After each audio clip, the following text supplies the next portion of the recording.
আসসালামু আলাইকুম, সবাই কেমন আছেন? সবাই ভালো আছেন।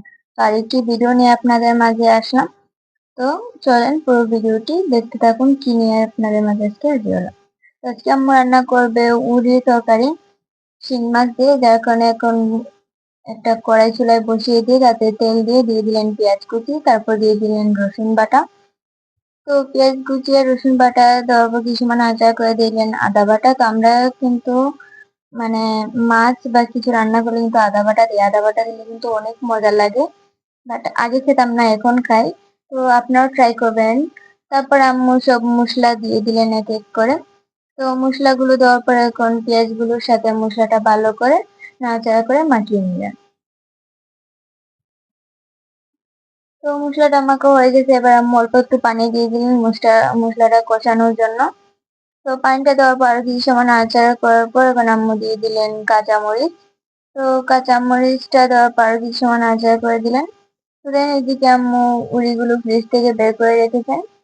তো যেহেতু এখন উড়ির সিজন না, তাও অনেকে ভাবতে পারেন যে উড়ি আসলো কোত্থেকে, তো আমরা কিন্তু উড়ির সিজনে উড়িগুলো ফ্রিজে সিদ্ধ করে রেখে দিয়েছিলেন আম্মু। তো এইদিকে এগুলো এখন দিয়ে দিলেন, দেওয়ার পর নাড়াচাড়া করে কিছু সময় ডেকে রেখে দিলেন। তো ঢাকনাটা ওঠানোর পর দেখেন আরো কিছু সময় নাড়াচাড়া করে এবার আম্মু অল্প একটু পানি দিয়ে দিলেন। তো পানিটা দেওয়ার পর আর কিছু সময় নাড়াচাড়া করে আম্মু দিয়ে দিলেন। এবার ঢাকনাটা দিয়ে ঢেকে রেখে দিলেন। তো অন্যদিকে ফার্স্টে ভিডিওর শুরুতেই বলেছি কিন্তু শিং মাছ দিয়ে আম্মু রান্না করবে, যার কারণে শিং মাছগুলো ফ্রিজ থেকে বের করে কিছু সময় রেখে দিন আইসটা চুটার জন্য। তো আইসটা চুটা হয়ে গেছে, এবার আম্মু এগুলোকে একটা স্টিলের জাল দিয়ে মানে পরিষ্কার করেছেন এর উপরে যে কালা দাগটা আছে। তো এই মাছটাকে এখন আম্মু কাল্লা থেকে দইল্লা মাছ বানিয়ে রয়েছে।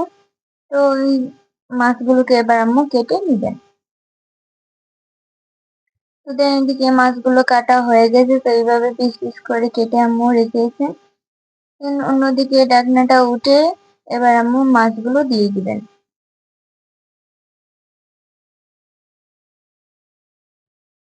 তো সবগুলো মাছ দেওয়া হয়ে গেলে এবার কিছু সময় নাড়াচাড়া করে মাছগুলোকে উড়ি আর উড়ির মশলাগুলোর সাথে ভালো করে মাখিয়ে তারপর ঢাকনা দিয়ে ঢেকে রেখে দিলেন। তো ঢাকনাটা উঠানোর পর দেখেন উড়িগুলোতে যে পানিটুকু ছিল ওই পানিটা পলক উঠেছে। এবার আম্মু এতে পানি দিয়ে দিলেন, তরকারিতে যতটুকু ঝোল প্রয়োজন ততটুকু পরিমাণে পানি দিয়ে দিলেন। তো পানিটা দেওয়ার পর অল্প একটু নাড়াচাড়া করে এবার আম্মু আবার ঢেকে রেখে দিলেন। ঢাকনাটা উঠানোর পর আমাদের উড়ি দিয়ে শিং মাছের তরকারি রান্না হয়ে গেছে। আজকের ভিডিও এই পর্যন্ত। সবাই ভালো থাকবেন, সুস্থ থাকবেন। আল্লাহ হাফেজ।